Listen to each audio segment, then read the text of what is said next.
Hey everybody, how's it going tonight? Simon Williams with Northeast Christian Apologetics coming at you with another video.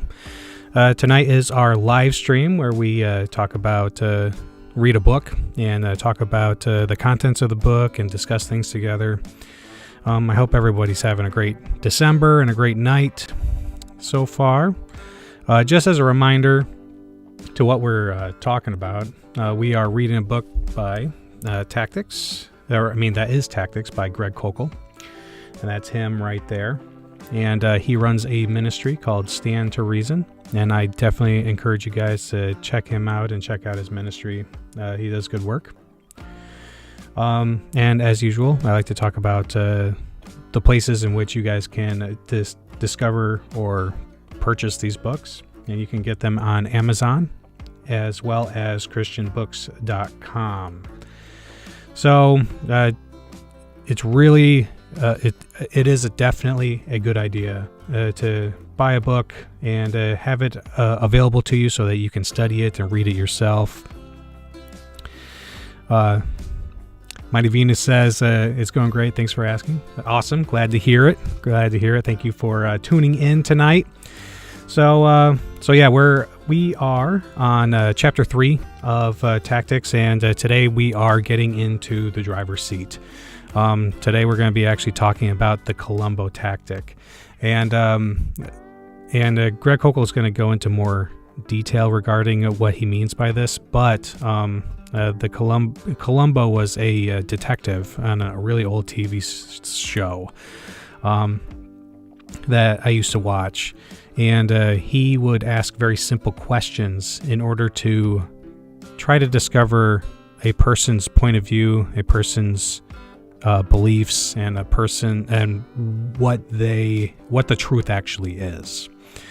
And so we're gonna, and just as a reminder of what this channel actually is, this you can kind of consider these live streams, this book study, these Monday night book studies that we do every Monday night at 6 p.m. Eastern Time. You can consider these book studies to be like a reaction kind of video series where I read through the book, and then I provide feedback and insights on what we're reading along the way. But if you're not already, please consider subscribing. Really helpful to the channel. I want to get this information out to as many people as possible, and you can help by subscribing or just liking the video or sharing it online. Really helpful. All the videos that we have done together are online and are able to be watched, and so trying to make this information as convenient to access as possible, and you guys can help me in this endeavor by sharing the stuff. But yeah, without any further delay, we can jump into reading. Celebration time already. I forgot to turn that off. Sorry everyone, we got to earn that.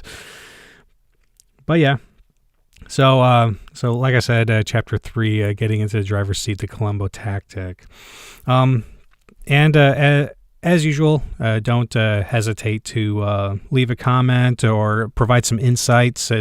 Just bear in mind that there is a delay from when I'm actually talking to when you guys see me talking, and there's a delay from when you guys comment in the chat and I can read it and respond. So don't get discouraged if I don't reply right away. But yeah, I definitely encourage you guys to comment whenever you see fit. So let's get started. So Koukl begins by saying, let's start this chapter by putting you in a tough spot. I want you to imagine yourself in the following situations. Scene 1. You're at a dinner party with some of your close friends from church. The conversation ranges naturally over a number of interesting spiritual topics. Suddenly, to your surprise and embarrassment, the host's 15-year-old son announces with some belligerence that he doesn't believe in God anymore. It's simply not rational, he says. There is no proof. No one had any idea he'd been moving in this direction. There's a stunned silence. What will you say? Scene 2. It's the night of your weekly Bible study group. During the discussion of the Sunday sermon on the Great Commission, a newcomer remarks, "Who are we to say Christianity is better than any other religion? I think the essence of Jesus' teaching is love, the same as all religions. It's not our job to tell other people how to live or believe." The rest of the group fidgets awkwardly, but says nothing. How do you respond? Scene 3. You're riding the university shuttle with a friend who notices a Bible in your backpack. I've read the Bible before, he says. It's got some interesting stories, but people take it too seriously. It was only written by men, after all, and men make mistakes. You try to recall the points your pastor made a few weeks earlier about the Bible's inspiration, but come up empty-handed. What do you say? Scene 4. You're sitting at the car dealer, watching TV and waiting with other customers from your car, or for your car to be serviced. A television news program highlights religious groups trying to influence important moral legislation. The person sitting next to you says, "Haven't these people ever heard of separation church and state?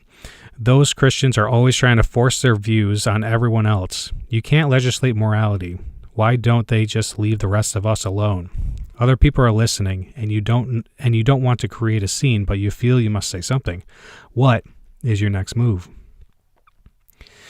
All right, so 10-second window. In each of these cases, you have an opportunity, but there are obstacles. First, you must speak up quickly because the opportunity will not last long. You have only about 10 seconds before the door closes. Second, you're conflicted. You want to say something, but you're also concerned about being sensitive, keeping the peace, preserving friendships, and not looking extreme. What if I told you there was an easy escape from the challenge that each situation presents? A way to minimize the awkwardness and engage the other person productively and gracefully. What if you had a simple plan in place that would guide you in your next move? Would that give you the confidence to take a small step forward addressing challenges like these? I have such a plan. My plan helps me know how to use the critical 10-second window to my best advantage. It acts as a guide to direct my next steps. When I consider each of these scenes, a host of questions comes to mind. In the next chapter, I'll give you the backstory to these questions. For the moment, though, think about how the following responses begin to address the content of the person's remarks, yet still draw him into an interactive conversation in a very intentional way. So regarding challenge number 1, it's not rational to believe in God. There is no proof. So what do you mean by God? That is what kind of God do you reject? What specifically is irrational about believing in God? Since you're concerned about proof for God's existence, what kind of evidence would you find acceptable? What arguments for God have you considered? And what do you find wrong with them? So challenge 2. Christianity is basically the same as any other religion, or all other religions. The main similarity is love. We should tell others to live, we shouldn't. Sorry, having trouble reading tonight. But we shouldn't tell others how to live or believe. How much have you studied other religions to compare the details and find a common theme? Why would the similarities be more important than the differences? I'm curious. What do you think Jesus' attitude was on this issue? Did he think all religions were basically equal? Isn't telling people to love one another just another example of doing what you're objecting to, telling others how they should live and believe? So challenge 3. You should take the Bible. You can't take the Bible too seriously because it was only written by men, and men make mistakes. Do you have any books in your library? Do you find any truth in those books, also written by humans who are prone to error? Is there a reason you think the Bible is less truthful or reliable than other books you own? Do people always make mistakes in what they write? If not, then why do you dismiss the Bible as simply on that basis? Do you think that if God did exist, he would be able to use humans to write down exactly what he wanted? If not, why not? And challenge 4. It's wrong to force your views on other people. You can't legislate morality. Christians involved in politics violate the separation of church and state. So do you vote? When you vote for someone, are you expecting your candidate to pass laws reflecting your point of view? Wouldn't that essentially be forcing your views on others? How is that different from what you're troubled about here? Is it your view that only non-religious people should be allowed to vote or participate in politics? Or did I misunderstand you? Where specifically in the Constitution are religious people excluded from the political process because of their spiritual convictions? Don't all laws force a morality of some sort? Can you give me an example of legislation that does not have a moral element underlying the law? All right, so I hope that you can see where we're going here with this.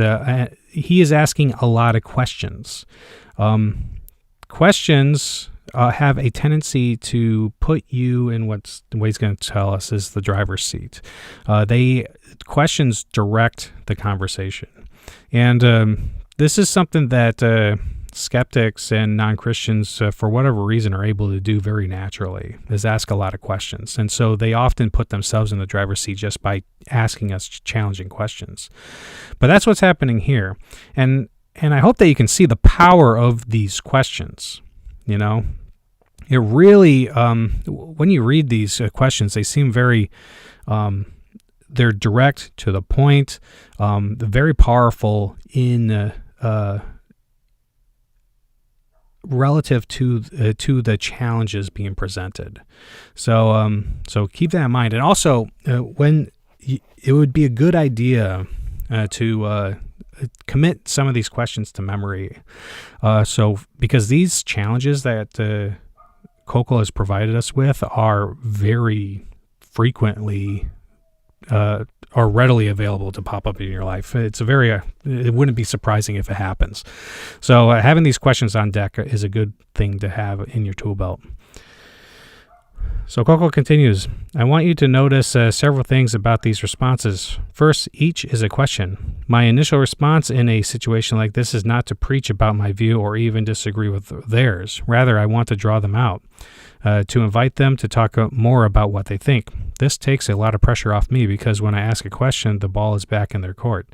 It also protects me from jumping to conclusions and unwittingly distorting their meaning. The more they talk, the more information I have to work with to maneuver in the conversation. Asking questions enables you to escape the charge, you're twisting my words. A question is a request for clarification specifically so you don't twist their words. When I ask a clarifying question, my goal is to understand a person's view and its consequences, not to distort it. Very important. You always want to understand the person you're talking with as best you can. And you also want to understand them in the best light possible.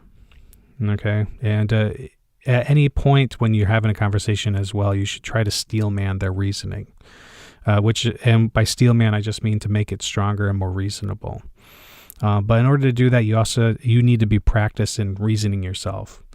And that's why we talked about on guard, talked about philosophy, and we'll be talking about that more as this book study continues. Koukl continues. Second, each of these questions is an invitation to thoughtful dialogue. Each is an encouragement to participate in conversation in a reflective way. Though my tone is relaxed and cordial, my questions are pointed enough to challenge the person to give some thought to what he's just said. Third, these are not idle queries. I have a particular purpose for each question. With some, I'm simply gathering information. Do you vote? Others, you might have noticed, are subtly leading. The questions are meant to make a point by indicating a problem with the other person's thinking. Wouldn't that essentially be forcing your views on others? Each of the questions I have suggested occurs to me because I have a plan. I know that getting into conversations about spiritual matters is not easy, especially if someone's guard is up. It's not unusual to get tongue-tied, not knowing what to say. This is complicated by the fear of getting in over your head, or worse, of offending someone. We need some help. Our first tactic is a handy solution to that problem. That's why I use it more than any other. It makes it easy for even the most timid person to engage others in a meaningful way, because it provides a step-by-step guide, a virtual game plan to help you ease into the conversation. Our first maneuver might be called the queen mother of all tactics because it's so flexible and adaptable. It's easily combined with other moves you will learn later. It's the simplest tactic imaginable to stop a challenger in her tracks, turn the tables, and get her thinking. A virtually effortless way to put you in the driver's seat of the conversation. It's simply called Columbo. All right, so take a tip from Lieutenant Columbo. The Columbo Tactic is named after Lieutenant Columbo, a brilliant TV detective from a bygone era who had a clever way of catching a killer. The inspector arrives on the scene in disarray, his hair unkempt, his trench coat rumpled beyond repair, his cigar wedged tightly between his stubby fingers. Columbo's pencil has gone missing again, so his notepad is useless until he bums a pen off a bystander. To all appearances, Columbo is bumbling, inept, and harmless. He couldn't think his way out of a wet paper bag, or so it seems. He's stupid, but he's stupid like a fox, because the lieutenant has a simple plan that accounts for his remarkable success. After poking around the crime scene, scratching his head and muttering to himself, Lieutenant Columbo makes his trademark move. "I got a problem," he says as he looks around, rubbing his furrowed brow. "There's something about this thing that bothers me." He pauses a moment to ponder his predicament, then turns to his suspect. "You seem like an intelligent person. Maybe you can clear it up for me. Do you mind if I ask you a question?" The first query is innocent enough. If the lieutenant seems threatening, he'll scare off his suspect.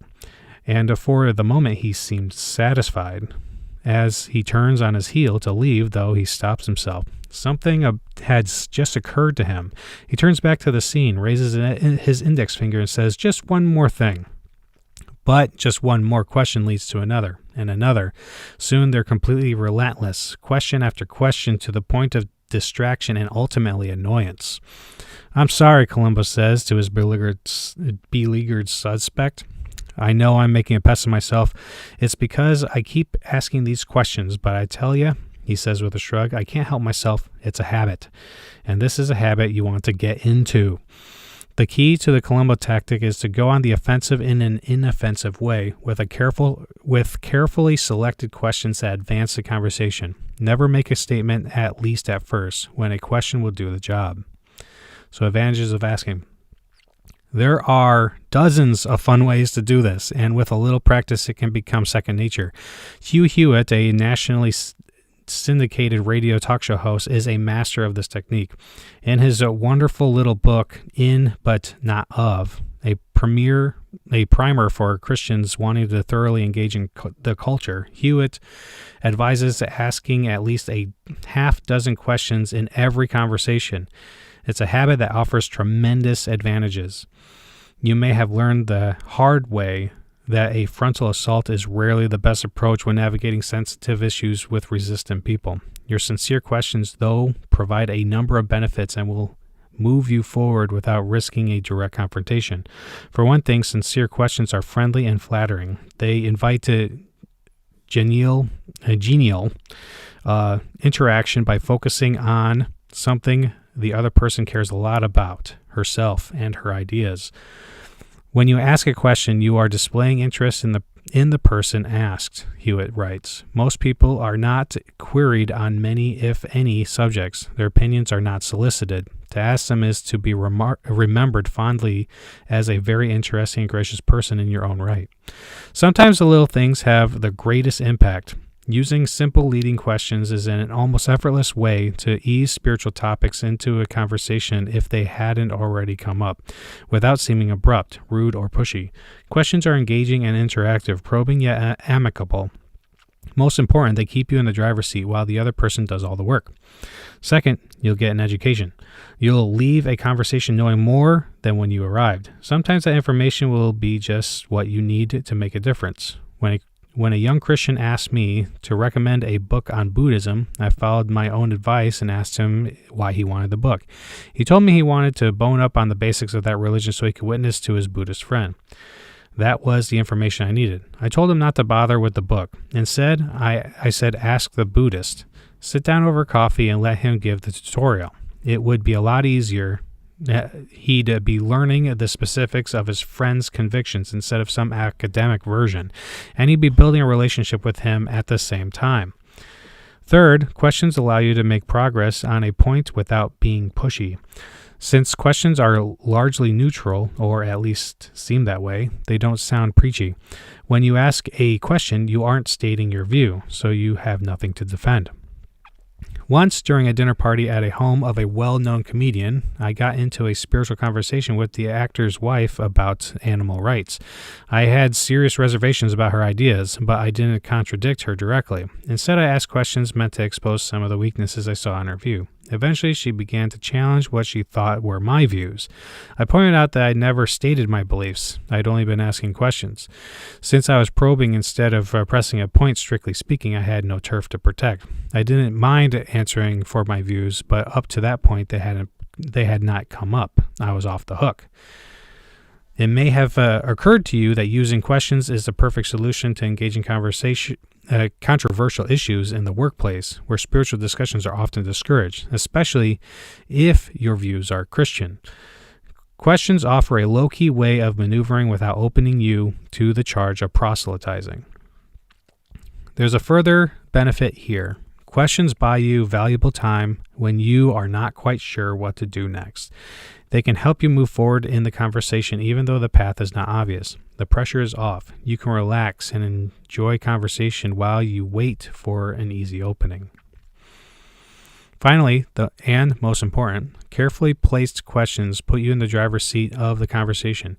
Being an asker allows you to control situations that statement makers rarely achieve. Hewitt notes, an alert questioner can judge when someone grows uneasy, but don't stop. Just change directions. Once you learn how to guide a conversation, you can also learn how to control it. Yeah, so questions are really, really important. They're really powerful tools, but it takes practice to know which questions to ask and when and how. And so we really need to take the time to, at first, intentionally use the stuff on not important conversations, such as things related to the job or just other opinions related to like shows and things of that nature. So asking questions in those positions can help you to get used to asking questions. All right, so questions can be casual conversation starters or providing a simple, friendly way to get the ball rolling in a discussion, like it did for me with the witch in Wisconsin. They can give you important information and allow you to make progress without being pushy. They can buy you valuable time, giving you a breather by letting the other person talk when you don't know where to go next. They can give you they can help you to indirectly and gently exploit the weaknesses or flaws of another's view. Most important, though, when you are asking tough questions, you're in charge, not yet in a non-threatening way. It might have occurred to you that Jesus used this method frequently. When facing a hostile crowd, he often asked questions meant to either challenge his audience or silence his detractors by exposing their foolishness. Show me a denarius. Whose likeness and inscription does it have? Luke 20:24. That is a genius reply. I definitely recommend taking a look at that. But really, really smart reply that Jesus did there. But he continues, was the baptism of John from heaven or from men? Again, another one, super genius. Which is easier, to say to the paralytic, your sins are forgiven, or to say, get up and pick up your pallet and walk?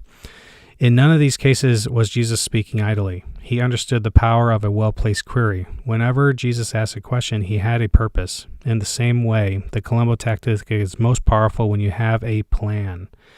There are 3 basic ways to use Columbo. Each is launched by a different kind of question. These 3 steps compose the game plan I use to tame the most belligerent critic. Sometimes I simply want to gather information. Other times, I ask a question to reverse the burden of proof. To encourage the other person to give the reasons for his views. Finally, I use questions to make a point by leading the conversation in a specific direction. So initiating the game plan. In the next chapter, I will introduce you to the first step in our game plan. Before I do, though, I want you to be clear on exactly how the game plan works. When you follow any reliable plan to accomplish an important goal, once you commit yourself to it, you forget about the goal and focus instead on the individual steps forward. You concern yourself with one step at a time. If the plan is a good one, the goal will take care of itself. The same is true with our tactical game plan. When you find yourself in a conversation, you hope you will make a difference for Christ, the goal. I do not want you to be thinking about where you might end up down the road. That is a distraction you do not need. One that is likely to cause you confusion or anxiety that will only make your effort more difficult. When you initiate your tactical game plan, then do not concern yourself with anything but the first step. Do not worry about what comes next, partly because until you've taken the first step, you have no idea what the next step will look like. Forget about the end game. Do not think about harvesting. You do not know whether there is a harvest ahead or even a good opportunity to garden. Personally, I do not believe that every encounter is a divine appointment. Sometimes no fertile opportunity presents itself. You'll discover whether there's a spiritual potential quickly enough once you do your initial spade work. Since at the beginning of an encounter you have no idea what you're facing, the first and only thing I want you to think about in this point is one single goal, the first step of our game plan. Here it is. Gather information. So what we learned in this chapter. We started the chapter with a challenge. I gave you the opportunity to consider what you would say in the 10-second window of time available for you to respond to some standard challenges you might encounter as a Christian ambassador. Then I began to outline a simple plan as a guide to direct your steps. This plan is called Columbo. The Columbo Tactic is a disarming way to go on the offensive with carefully selected questions that productively advance the conversation. This approach has many advantages. Questions can be excellent conversation starters. They are interactive by nature and inviting others to participate in dialogue. They are neutral, protecting you from getting preachy, helping you to make headway without stating your case. Questions buy valuable time. Finally, they are essential to keeping you in the driver's seat of the conversation. Next, we learned there are specific purposes for questions we ask. The first purpose of Columbo is to gain information. The second is to reverse a burden of proof. The third is to make a point. Finally, I introduced you to the game plan concept. I pointed out that once you give proper attention to planning any enterprise, you then focus all your attention on the individual steps at hand. The destination will take care of itself. At the beginning of any conversation, then, focus on one thing and one thing only, gathering information. In the next chapter, I will tell you how to do that effectively. All right. So, let's see here. Are we at the end? Wow. We're at the end. So, it's celebration time. Congratulations on getting to the end with me, guys. Appreciate that. Sorry, I was so distracted. I'm telling you, my house is very loud right now, so there's things going on in the background. But we made it to the end of the chapter. We already got there. I'm telling you, these chapters are going to be short in comparison to the other ones that we did and the other ones that we will be doing. But yeah, I hope that you are getting something out of this book study. Yeah, it's a quick one today. It's just an introduction to the questions. I really hope that you guys let me just check or change the screen real quick. James says I just got on. Hey man, don't worry, the video will be up so that you can interact with other stuff, so you can see the whole chapter, and I've read it and everything. Oh, excuse me. Telling you, I'm all flustered today. Today was a crazy day in my house. Nova had no school today, so I did a bunch of stuff with her. But don't forget to subscribe. Thanks for coming out. How do you ask effective questions? It's situation dependent, man. Situation dependent. When you asking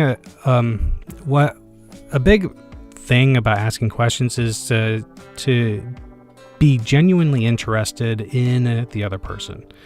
Do not be defensive.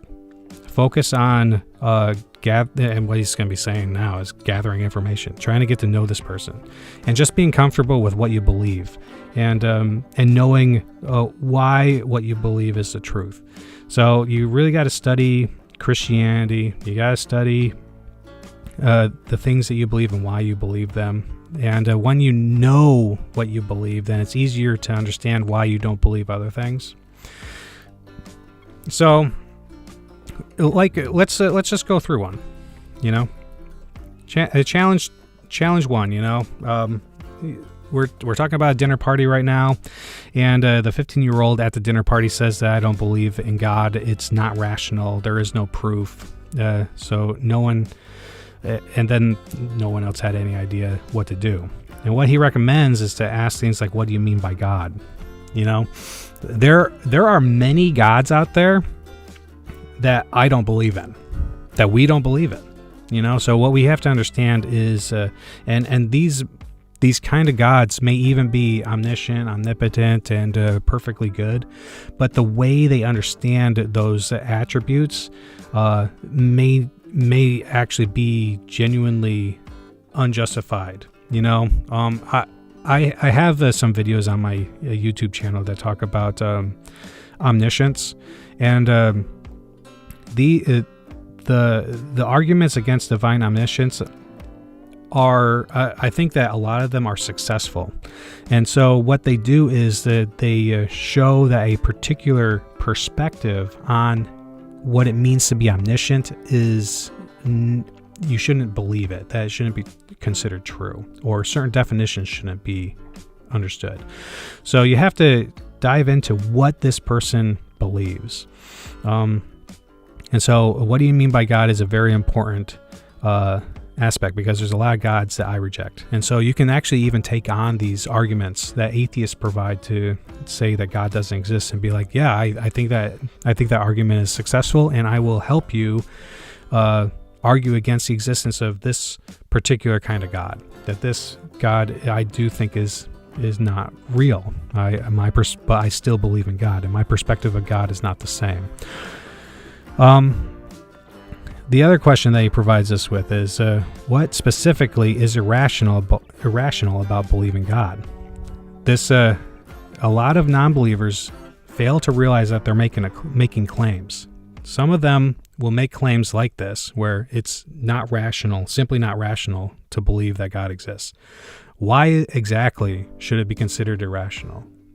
What makes me irrational for believing in God? And a lot of times they'll say that it's because there is no proof. And then you can ask, like, what do you consider proof? What kind of proof do you think is satisfactory? Many of them tend to want to go scientifically. And in situations like that, you go like, you have to understand the nature of God. That God is not a physical being, and science deals with the study of the physical world. So you're not going to be able to determine what God is, or who God is, or evidences for God based off of studying the physical world. Or you won't see him in the physical world in the way that we observe phones. There's going to be different ways to understand God. Science isn't going to be used in that way to prove that God exists. God isn't something that we can test and verify and, falsify in that way. So, but when you ask questions, and I'm just elaborating on those things in order for you guys to understand why the question is important, to get the background. When you say what kind of evidence are you looking for, you just remain quiet at that point and let them answer the question. What is the evidence that you're looking for? What arguments have you considered? If you reject the arguments, what premises do you reject and why?